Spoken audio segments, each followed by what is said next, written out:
Why is Calvinism such a controversial topic? Why is Calvinism summarized in 5 points of TULIP? I'm Dave Chambers, pastor of Manistique Bible Church. Today's Everlasting Truths question answers both of those questions.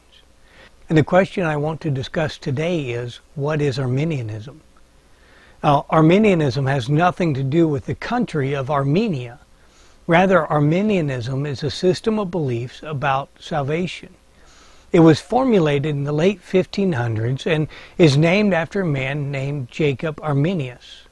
Arminianism is summed up in 5 points that were given as a response to Calvinism.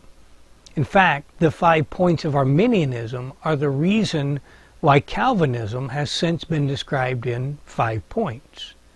Arminius and those who followed his teachings took issue with some of the key tenets of Calvinism. And though Arminianism was presented in opposition to Calvinism, it is not Calvinism's opposite. In fact, the two systems share some things in common. For example, both affirm that God is sovereign, both affirm that all men are sinners who are completely unable to save themselves, and both affirm that Jesus died on the cross to save men from their sin. What Arminianism does is it emphasizes the cooperation of God and man in salvation so that man is able to respond to the conviction of the Spirit and the grace of God. God's sovereignty does not overrule the will of man. As some Arminianists have said, God is sovereign over his own sovereignty. That is, he willingly allows men the freedom to choose. He limits his sovereignty to allow men the ability to oppose and contradict his will.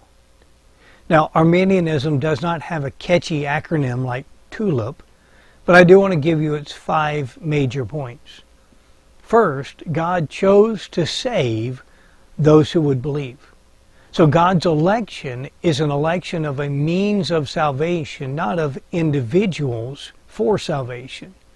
So God determined that only those who believe would be saved, and he determined that those who do not believe will be condemned.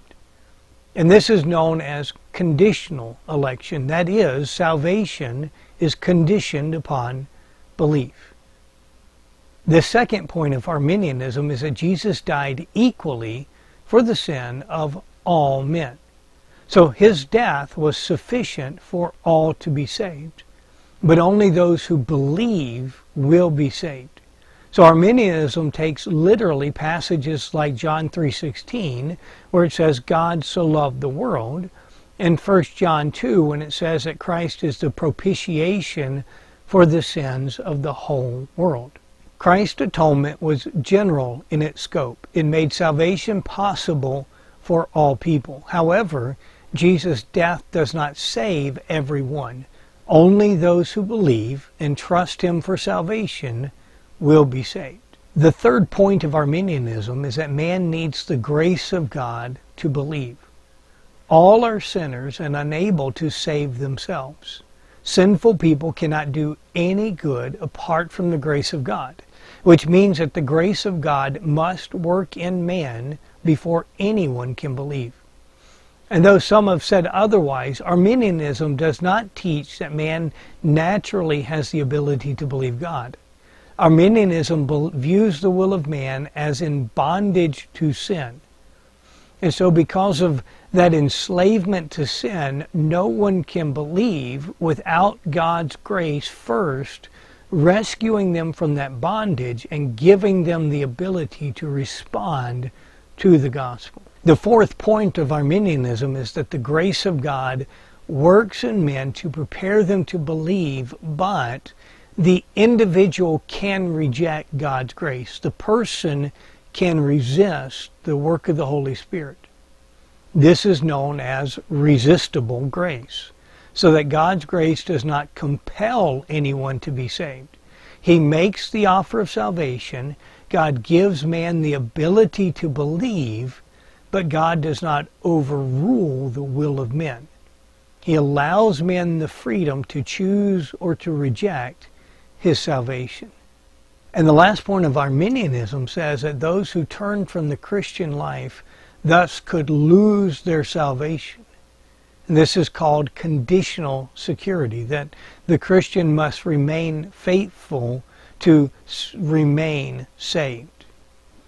Now, in the early 1600s, when Arminianism was first presented, it was condemned by the Calvinist churches as a heresy. Despite this, many faithful Christians believe Arminian doctrines. Various forms of Arminianism are upheld by churches in the Wesleyan and Methodist traditions. There are also a large number of charismatic churches, and many Baptists hold to a variation of Arminian theology. Despite the controversy, and despite the historical condemnation of Arminianism as a heresy, Arminianism is a major Christian doctrine. It's not accurate in everything it says, but it does accurately reflect some biblical truths, and it provides a helpful counterbalance to some of the errors of Calvinism. I hope this helps you better understand some of these teachings about salvation. You can search everlastingtruths.com for answers to more questions. And if you do not find an answer there, you can click the Ask a Pastor link to ask your questions.